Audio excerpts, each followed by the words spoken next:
મારો ડ્રેસ ઘણા વર્ષથી આવો છે, ઘણાને હું સાધુ પણ લાગતો રહેશે કે હવે દાઢી ને બધું થઈ ગયું છે તો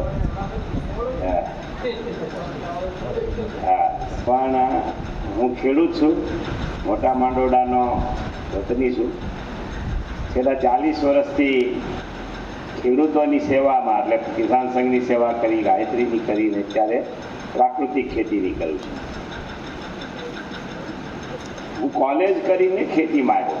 આ બરાબર સાંભળજો, આ સમજવા જેવી વાત છે. હજી આપણે પાછું વળી જોતા નથી. કોલેજ કરીને ખેતીમાં આવ્યો એટલે આમાં વટ હોય કે ન હોય? મારા દાદા તો ભણ્યા વગરના ખેતી કરતા હતા, હું ભણીને ખેતી કરવા આવ્યો. મને વટ હતો કામ ખેતીમાં. 2000 સિંગ પકવતો હતો, 2000 કપાસ પકવતો હતો. પણ હું માર્કેટમાં વેચીને પછી ઘરે આવું, બધાને ભરતા તો બેંક ભરાય. મને હાલો મારે કાં ભરાય નહીં બેંક? મને ખોટો રસ્તો છે શું છે?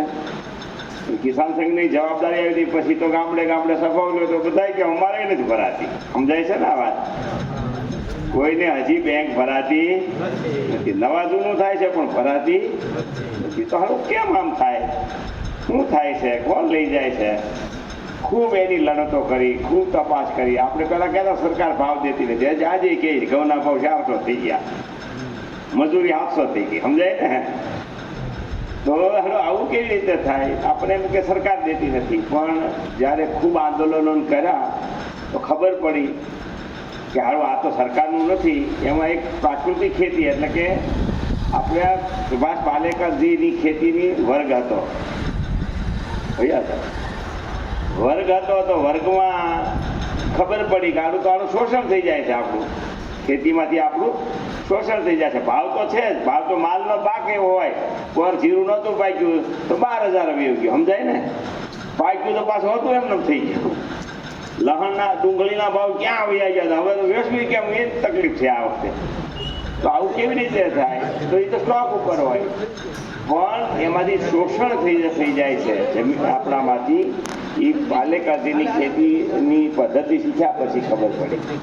એટલે જમીનમાં ખાતર, દવા, સમજાય છે ને? જોજો, દેશી બિયારણો જોતા હતા, હાઇબ્રિડ નહીં, ટ્રેક્ટર નહીં, ખેતીમાં જોઈ જ નહીં.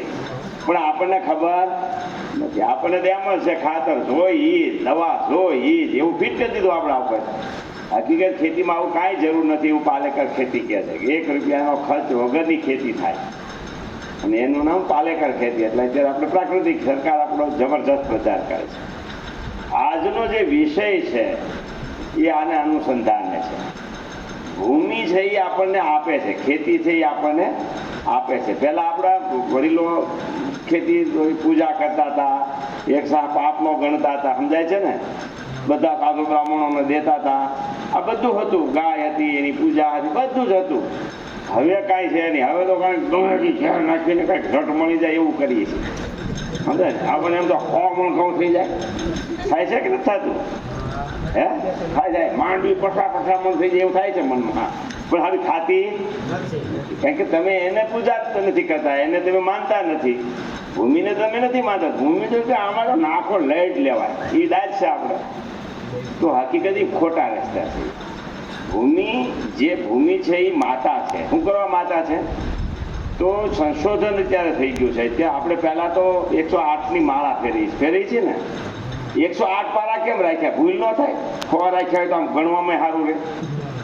એવું નથી. ભૂમિની અંદર 108 જાતના તત્વો છે, 108 જાતના બેક્ટેરિયા છે. એ ભૂમિમાં જે છે એ જ વનસ્પતિમાં આવે. સમજાય છે ને?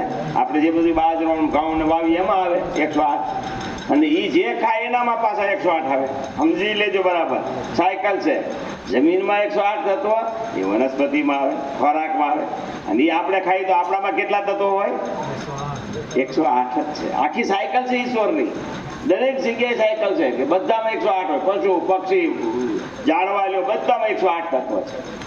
આ 108 તત્વોને સાયકલ છે, એને તમે રાસાયણિક ખાતર, દવા નાખીને બેક્ટેરિયાને માર્યા. સમજાય છે ને? જમીનની અંદર ખૂબ માર્યા એટલે તત્વો ઓછા થયા એટલે રોગ આવ્યા. વનસ્પતિમાં તો આવ્યા, આપણામાં આવ્યા. આ કેન્સર, ડાયાબિટીસ, કેટલી જાતના હાંધાના દુખાવા, કેટલાય રોગો એ જમીનના સત્વો ઘટવાને કારણે આવ્યા છે. આ સત્વો ઘટ્યા એટલે આપણામાં રોગ આવ્યા. આપણે તો સમજવાની કોશિશ જ નથી કરતા.